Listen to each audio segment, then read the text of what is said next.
सभी दोस्तों को जय हिंद जय भारत। मैं रमेश एडवोकेट अपने इस एमटी डॉक्यूमेंटेशन चैनल में आपका स्वागत करता हूं।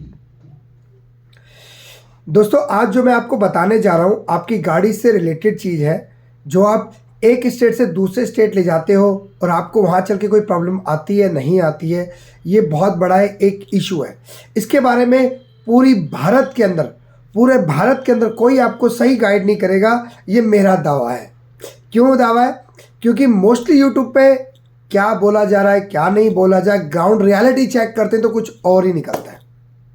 तो वीडियो को अंत तक ज़रूर देखिएगा और जिन लोगों ने सब्सक्राइब नहीं किया हो एमटी डॉक्यूमेंटेशन की चैनल को, पहले उसे सब्सक्राइब कीजिए और बेल आइकन जो होता है उसको आप क्लिक कीजिए, ताकि कोई भी नई अपडेट मैं जो वीडियो अपलोड करता हूं वो आपसे छूट ना जाए। क्योंकि जानकारी हो तो आप अपने लाखों रुपए हज़ारों रुपए बचा सकते हो। अगर गलत जानकारी मिल गई तो आप अपने लाखों रुपए बर्बाद भी कर सकते हो। तो जानकारी सही होना बहुत इंपॉर्टेंट है। चाहे 10 दिन रुक जाओ लेकिन जानकारी सही होना बहुत ज़रूरी है। कई मेरे पास कॉल आते हैं कि सर हमने एनओसी ले ली, वहाँ गए, हमारा ट्रांसफ़र अलग हो गया, अब हम क्या करें। एक बात हमेशा ध्यान रखिएगा, नॉर्थ इंडिया में कोई दिक्कत नहीं है। नॉर्थ इंडिया में विदाउट एनओसी भी गाड़ी लेके जा सकते हो। सबसे पहले आप कहीं भी जाते हो, कहीं भी जितनी भी हमारे गवर्नमेंट, सॉरी यार तबीयत खराब हो रखी है यार, एक्चुअली मैं दिल्ली में इलेक्शन भी लड़ रहा हूं तो इसीलिए। तो जो भी भाई नॉर्थ इंडिया में अगर अपनी गाड़ी लेके जाना चाहते हो तो एनओसी मत निकलवाना, बिल्कुल भी एनओसी मत निकलवाना। क्योंकि नॉर्थ इंडिया में आप ट्रांसफर नहीं भी कराओगे तब भी कोई दिक्कत नहीं है। नॉर्थ इंडिया में इतनी प्रॉब्लम नहीं है क्योंकि एनसीआर से सटा हुआ है, यूपी हरियाणा, ठीक है, इन जगहों में दिक्कत आती ही नहीं है वैसे भी। तो लोग यहाँ के लिए भी एनओसी ले लेते हैं। तो प्लीज़ आप पहले तो उसको रोकिए। और कभी भी जब आप किसी स्टेट से दूसरे स्टेट ट्रांसफ़र होते हो तो गाड़ी लेके जाओ। हर स्टेट 3 से 6 महीने का टाइम देता है कि आप यहाँ गाड़ी चला सकते हो, उसके बाद एनओसी लाके आप रजिस्टर्ड करा सकते हो। लेकिन सबसे पहले आपको वहाँ पे ग्राउंड रियलिटी पता करनी है कि अदर स्टेट की जो गाड़ी आती है कितने दिन तक चल सकती है, एनओसी की रिक्वायरमेंट है या नहीं है। क्योंकि अगर आप लोग एक स्टेट से दूसरे स्टेट ऐसे ही एनओसियां लेते रहोगे, ऐसे ही टैक्स भरते रहोगे, तो जितने की गाड़ी नहीं होगी उतने तो आप टैक्स भर दोगे।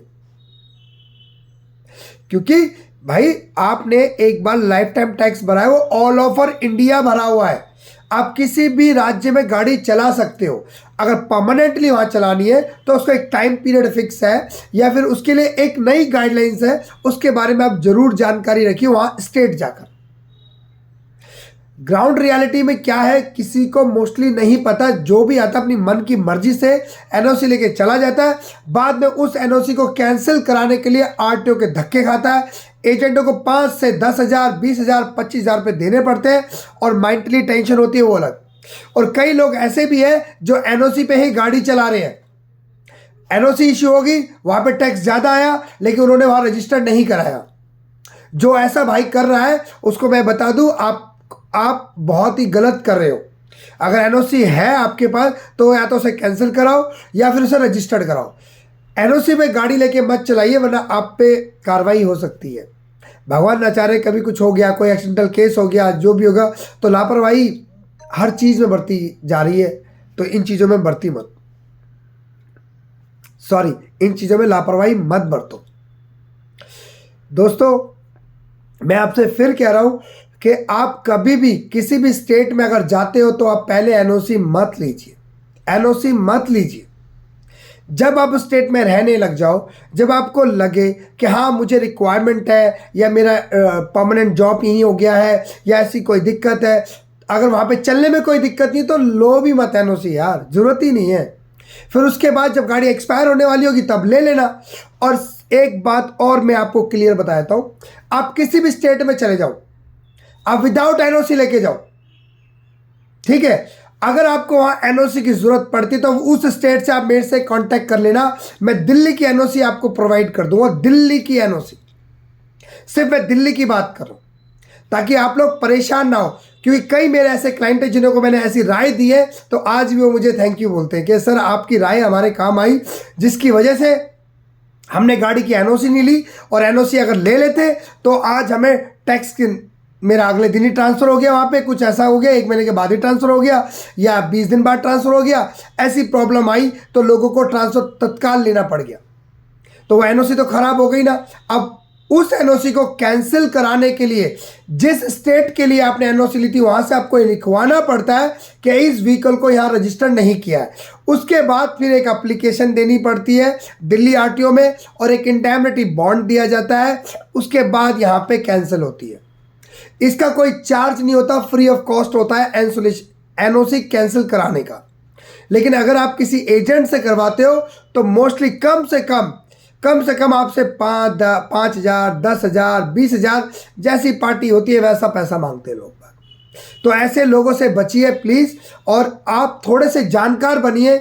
जानकार रहोगे तो आप अपनी गाड़ी से रिलेटेड जो भी प्रॉब्लम है उसको आप इजीली सॉल्व कर पाओगे, चाहे चेंज ऑफ एड्रेस कराना हो, चाहे अदर स्टेट में ट्रांसफ़र कराना हो, चाहे दिल्ली से यूपी जाना हो या यूपी से दिल्ली आना हो, तो इस चीज़ का ध्यान रखिएगा।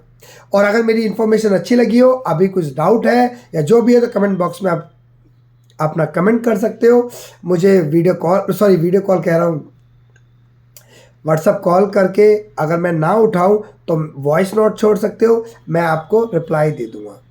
अभी मैं वीडियो पे कोई कटिंग वटिंग नहीं कर रहा हूं, तो प्लीज़ अच्छी सी वीडियो नहीं बना पा रहा हूं आप लोगों के लिए, थोड़ा एडजस्ट कीजिए। थोड़ा इलेक्शन ख़त्म हो जाए उसके बाद फिर हम अच्छे से वीडियो बना के डालेंगे। लेकिन इस इन्फॉर्मेशन को आप प्लीज़ सेव कर लीजिएगा। अगर तब भी कुछ माइंड में डाउट हो तो आप मुझे कॉल या मैसेज कर लीजिएगा, मैं आपको रिप्लाई दे दूँगा। जय हिंद, जय भारत, और सब्सक्राइब और शेयर करना मत भूलिएगा। जय हिंद।